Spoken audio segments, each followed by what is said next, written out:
Advertisement for Eagle Eye sunglasses.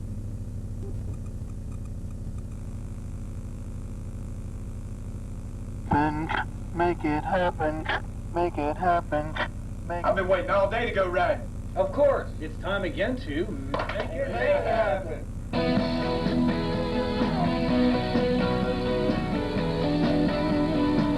If you follow a dream, believe in yourself, you can really make things happen. Be honest with folks and all that you do by giving your all. It's all up to you. Never give up, do the best that you can. And if you fall down, then just get up again. It can happen today, it can happen tomorrow. Make it come true, it's a one-time shot. You know your desire, you feel you should follow. Listen, my friend, just follow your dream.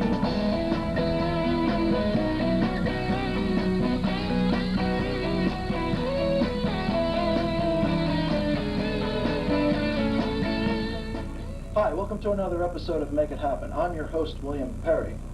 Motocross, enduros, trail riding, and hare scrambles. No matter what you call it, we call it dirt bike riding. And on any Sunday, I get together with my friends and go riding. It keeps me in great shape, man and his machine. Today's episode, I have a few of my riding buddies.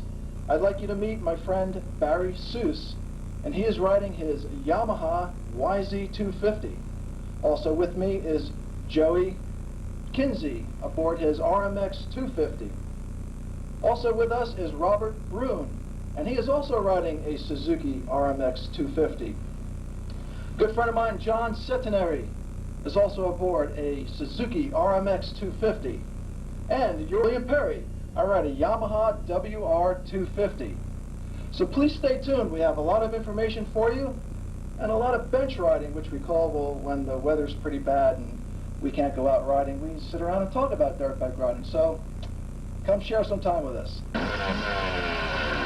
Well, my riding buddies, welcome to the show. Hey, thanks for having us. Oh, Great it's to be an absolute here. pleasure. You know, I tell you, it was mentioned before, I've been riding for over 30 years, and I remember my first bike. It was a Rupp mini. Yeah, I do. Rupp, I do. yeah, a little 5-horse. Oh, with the lawnmower engine and Yeah. little bitty tires. I had one of those things too. Yeah, no shocks. tire guy. No shocks. I had no shocks, man. It was, Yeah, we yeah. have to start somewhere. Those things are rough, man. Yeah, They what'd sure you are. have, Joe? I started off on a QA50 and then went to a DS80. I rode a DS80 for a long time.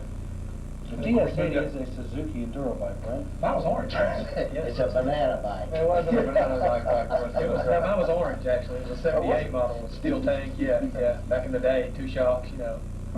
But it had a good 2.5 inches of clearance. What about you, Barry? Not What'd you much. have? I started out on a mini bike, then went to a 125. Wow. Yeah, well, you know, you have to progress when you start riding, you know? Yep. You always have to start small and work your way up. I know, though I had my mini bike, I had a Suzuki TS50 that I rode forever, and that thing just took me everywhere. Wow, that's a great bike. Yeah, you know, you come home from school, you're all excited, you do your homework, and then you just go right out into riding. It was Okay. great. And then, you know, I progressed up into motocross riding, which is different than trail riding. It's a little more aggressive, you know? Yep. Oh, definitely. I'll say, I'll yeah. say. This is very true. I'll say. But you know, you have to like work out and you know get yourself prepped and go riding because you know everybody's life is busy, you know. And, Oh, yeah. Yeah, Oh, the we- work just gets right in the way. You just, you know, what are you going to do? well, it's a nice break. Yeah, it is. It is. Oh yeah, especially on Sundays. That's right. So what about you, Barry? What did you progress to from your first bike? You said you had a 125. 125. Rode it for about 4 years. Crashed it into a tree, so I gave it up, and then went to water skiing, bowling, all that, and then I moved to Georgia and met John, and then he taught me. He has a That way was, with that, doesn't he? Oh yeah. Very good. And, when I got my 250, he kind of trained me on riding again after 20-something years, Mhm. and I love it. It's good exercise. Good to have it. It's fun, Absolutely. Yeah, what did you used to have before your Suzuki over here? I had a KX 250, and I enjoyed that. Great. That was a wonderful bike. It was time for an upgrade. It was a 1988 KX, and it was just time for an Say upgrade. that the majority of dirt bike riders are always upgrading themselves all the time, and they wind up keeping their dirt bikes as a spare, you know, and then after a while it gets in the way in the garage and they wind up, you know, it's a sentimental value, you know. Oh, it's part of your I'm memory, eventually gonna upgrade myself. Oh, yeah. But it's gonna be a newer YZ. There you go. What about you, John? What did you start off on and work your way up to? Well, I have to credit my cousins. They brought a DT60.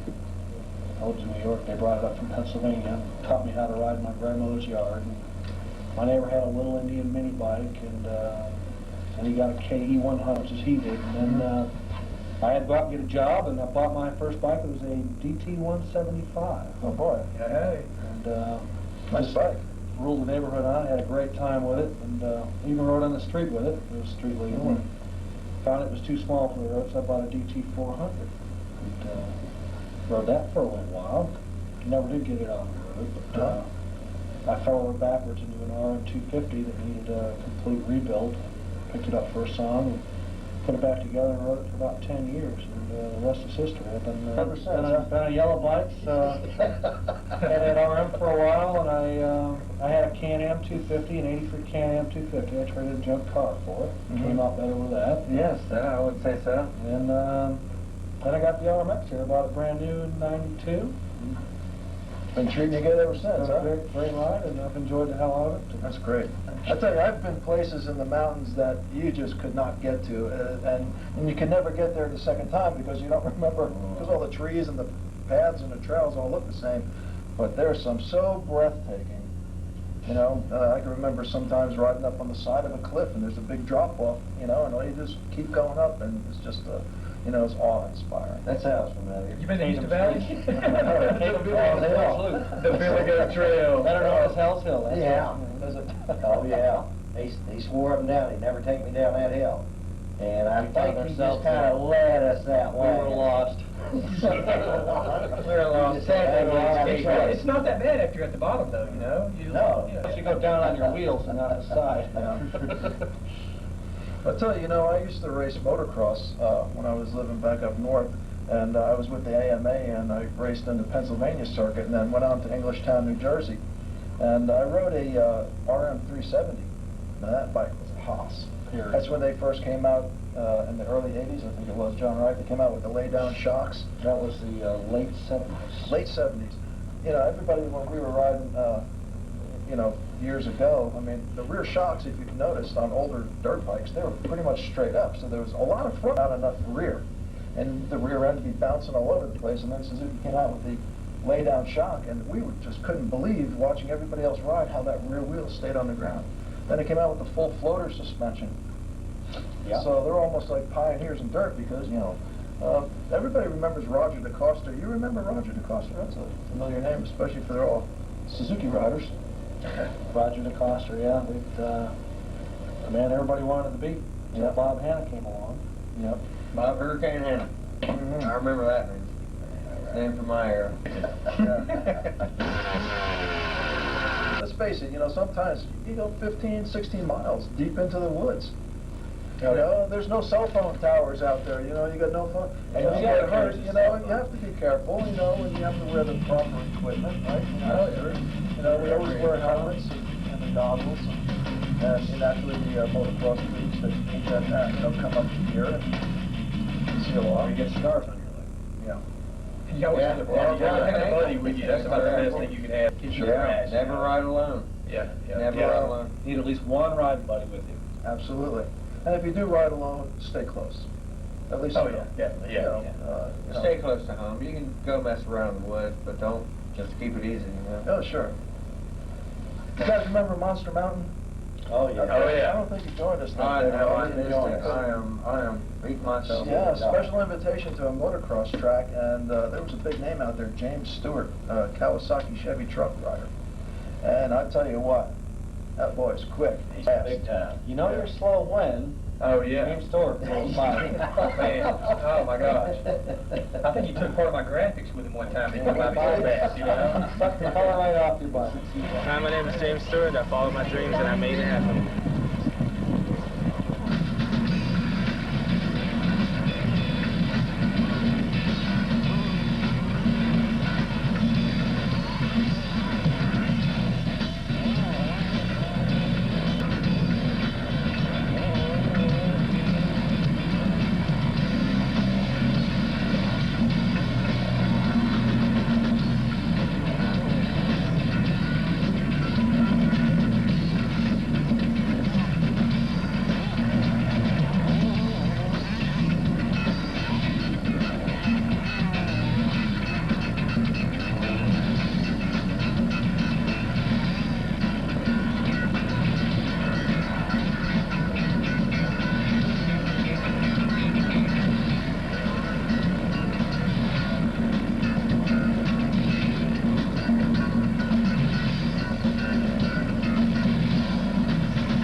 jumps and the whoop-de-doos and everything else, you know, we may get 3 or 4 or 5 feet up in the air, but you know, it's like we have to go to work the next day.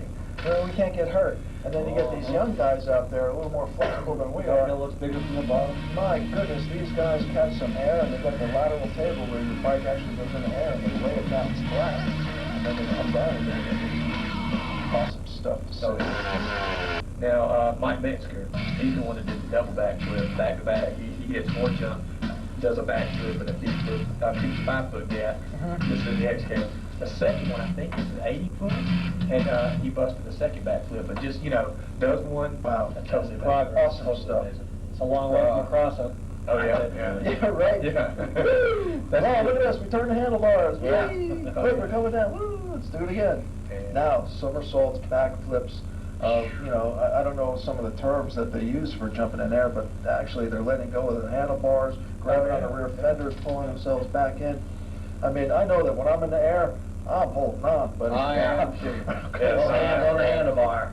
But you gotta admit though, once you're coming up to a jump, it's a great feeling. You know you're gonna take that jump, and when you're in the air, it's feeling the negative G's and positive, just almost weightless. When you land though, you land hard. Yeah. Sometimes you land real hard. And it hurts. Oh yeah, So you you feel that need to be shock. careful. Shock go right up your spine, up to your helmet, and make you change colors, especially from yellow to white, Or red. like that here. I want to turn yellow to red. Okay. Caution to stop. I'm going to say there's 8 Harleys in my neighborhood. There's at least 10 4-wheelers in my woods. Sure, motorcycles have come a long way. Oh, I mean, yeah. Everybody's got them. Oh, yeah, there's several Japanese street bikes. Everybody rides. Yeah. But yet it is a very expensive sport, very expensive hobby. It is an expensive hobby. Yeah, it is cheaper than NASCAR. Yeah, you go through tires pretty quick, and just parts is. Yeah. You always have to replace parts. They're always wearing out. I hear you. You're out there in the mud and the dirt and the grime and the grit. It just tears them up. And Sure. basically, you pretty much have to work on the bikes all the time. Yeah, then we wash them, and they, if you don't dry them off right away, they rust. If you don't oil them right away, Well, they got things are all bent up, and I haven't spent a thing on my bike in a year and a half, and then when I moved back from Georgia and got back with John, that's all he's been doing is making me spend money. Barry, you need to buy First it was me brakes, then it was the little clips for the brakes, now I gotta have a clutch cable. Let's go back to the Magneto and the Stator. That was the Oh, big yeah, well, we knew that was coming up. Well, the advantage of older bikes is they're less expensive, but the Yeah. disadvantage of older bikes is you need to replace more things more often. Yeah. All right, it's that time again. At least a couple of times during the riding season, I take the dirt bike apart for its routine lubrication. As you can see, I've taken quite a few things apart on the motorcycle here. Let's go over a few things. Of course, you can see here the front wheel. Pretty simple. Front wheel, 2 front shocks, and a hydraulic front brake. When you get to this section here, you have your radiators and your engine. However, when we get to the rear of the motorcycle, that's when things get a little more complicated. We'll go ahead and remove this one bolt here so you know exactly what's going on with this particular dirt bike. In this rear fender assembly, we have the air filter. I've taken the liberty of cleaning the air filter. There's a lot of accumulation of dirt and mud in this area, so it's very important to keep the airflow going. In this area here is where the rear suspension is.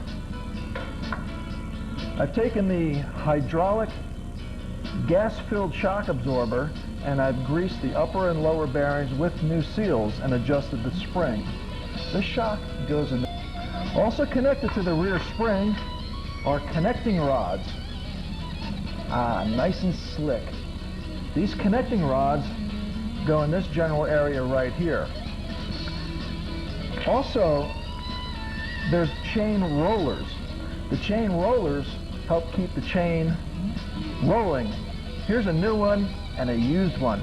Wow, what a difference. As you can see, the chain here, nice and long. But it's connected to something that's very important. That is the Mac Daddy swing arm. This swing arm has a lot of duties. It has a chain guide in the front, also a chain guide in the rear. In the top end, it has bearings on both sides with also outer rider bearings. Underneath the swing arm, it has a relay arm. This particular arm is what connects the rear shock and those connecting rods. On the back end of the swing arm, it harbors the rear wheel axle. This swing arm goes in this area right here. So you can see that there's a lot of duties that this swing arm has, so it's very important to disassemble it, clean it, and keep it greased. And at any motorcycle store, you can pick up waterproof grease. Yummy! Keeps all that nasty stuff out of the bearing and keeps everything nice and slick. When you're out there riding in the woods, you don't want to have any problems, especially in your suspension system. It's very important to keep that maintained and cleaned so you have without any problems. And you can also figure out how to take things apart by obtaining an owner's service manual. The owner's service manual gives you a lot of pictorials and a lot of written information to do this process step by step. Also, it's very important to keep your bolts torqued and your chain clean and lubed, so everything will just keep you going in the woods, so you can have lots of fun with your buddies, so you can roost them and keep them muddy. One other important part of the motorcycle is your chain and sprockets. If you have worn out sprockets, you lose horsepower. So it's also very important to keep in mind that your chain and sprockets are in their top condition. And also your chain, every time you wash your motorcycle, make sure that you lubricate it right away so it doesn't rust on you. Also, you can tell that if the chain is a little bit bad, you can see that this one is just from sitting up, but I could snap it and it falls right back into place. This chain is still in good condition. The front sprocket is also in good condition. I have one riding season on it. Usually you like to change your chain and sprockets every riding season, but by keeping them, the longevity of life is there for you to have. I did take the opportunity of changing the rear sprocket, however. The rear sprocket, I went from an aluminum one to a steel one. It costs a few dollars more and weighs a little bit more, but it'll give me a little bit longer life, so I don't have to keep on removing the rear wheel. There's a lot of people riding out there, and you know, guys, I had an opportunity to go out into the field and talk with some other fellow dirt bike riders. So let's see what they had to say about dirt bike riding. Barry, best thing about dirt bike riding is riding with all your friends and having something between your legs. Hey, my name's Bobby. Best thing I like about riding is getting muddy with all my buddies.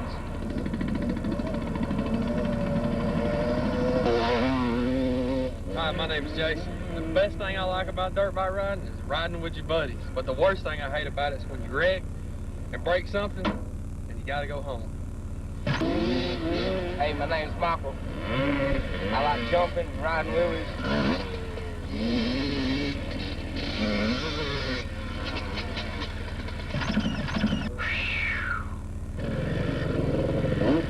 I'm Jeremy.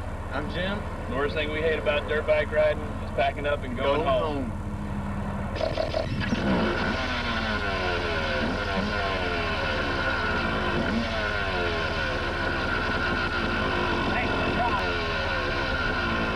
All right.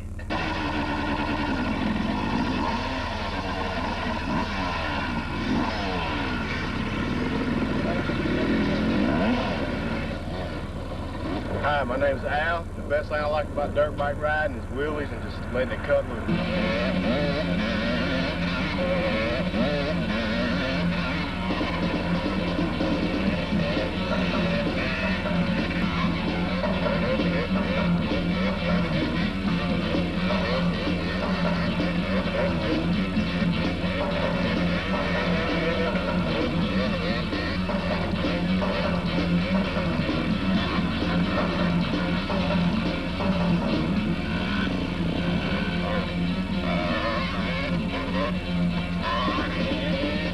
Hi, my name's John. The best thing I like about riding dirt bikes is getting out with my friends and trying to get over some challenging terrain.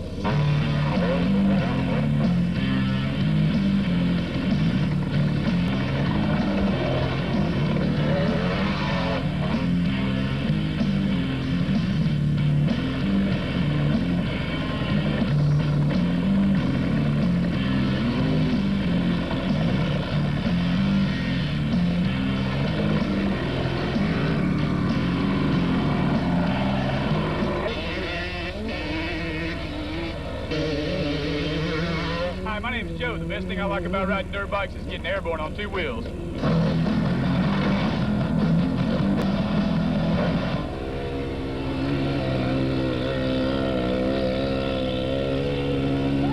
Hi, my name is Trip. The best thing I like about dirt bike riding is going fast.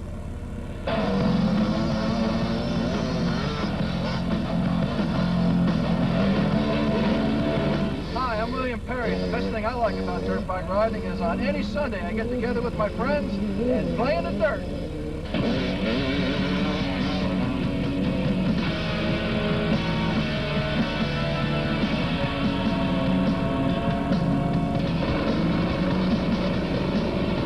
My name's Robert, and I love dirt bike riding, and my favorite part about it is riding in the woods.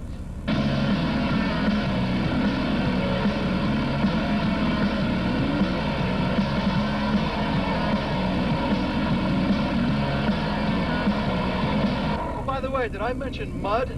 No, you forgot the mud, man. Got the mud. Well, let's show them a little mud. Mud is very important. We got the mud. I think you ran the most mud. I did. I got how to stop when there's mud. No, it plows right through it. It almost doesn't.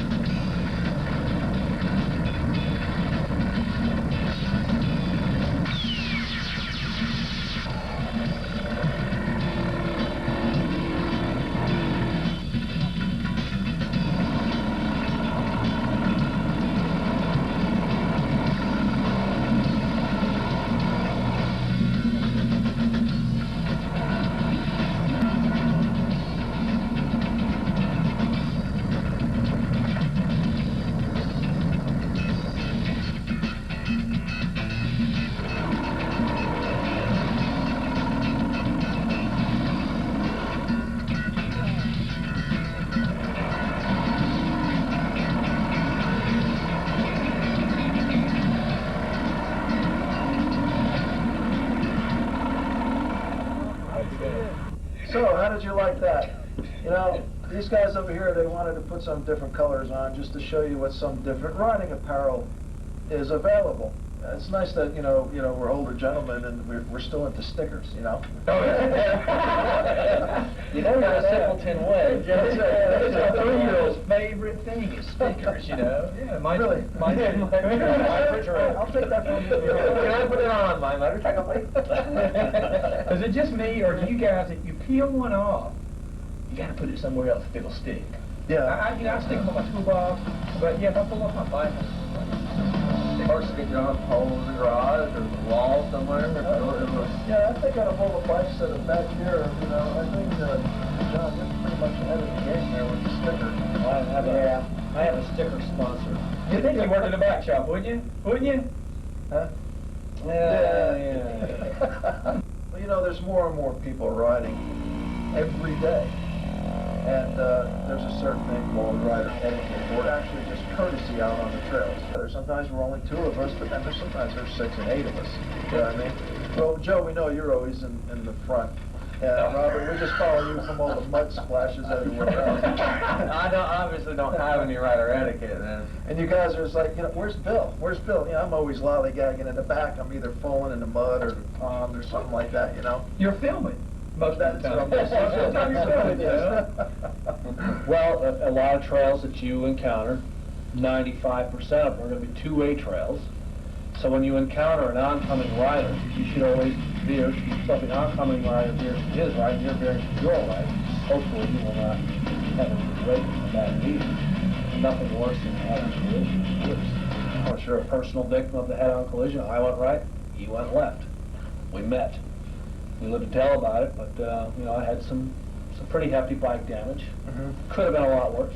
So you treat it as you would driving on the road. Stay Just to the like right. driving your road. You should be on the right side of the road, never on the left. Well, you know, a lot of our bikes back here have headlights on them, you know, except for the avid motocross rider over here on his white. So you're classy, all right? Well, it's important to have lights. The light is a great thing. If you're riding with multiple guys, and some of you don't have lights and some of you do, you should put the lighted guys in front. That nothing gets attention more than the headlight coming at you. It's not so you can see in the dark.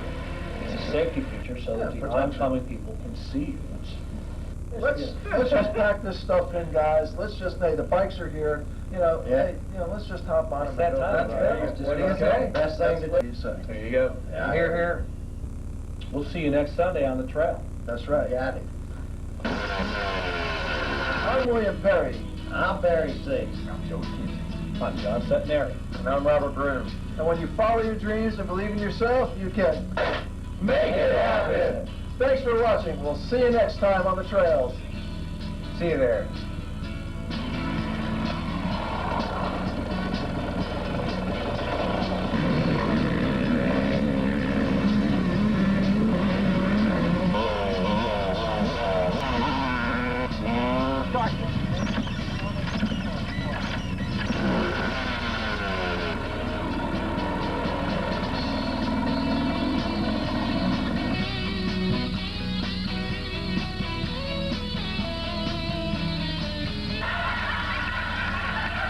Make it happen.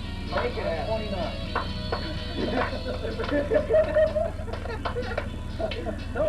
29. Man, I've been waiting all day to go riding. Of course. It's time to...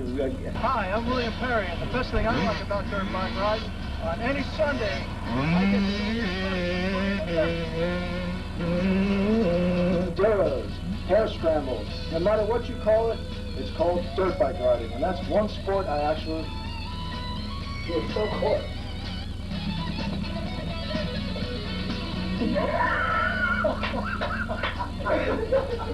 Something, guys.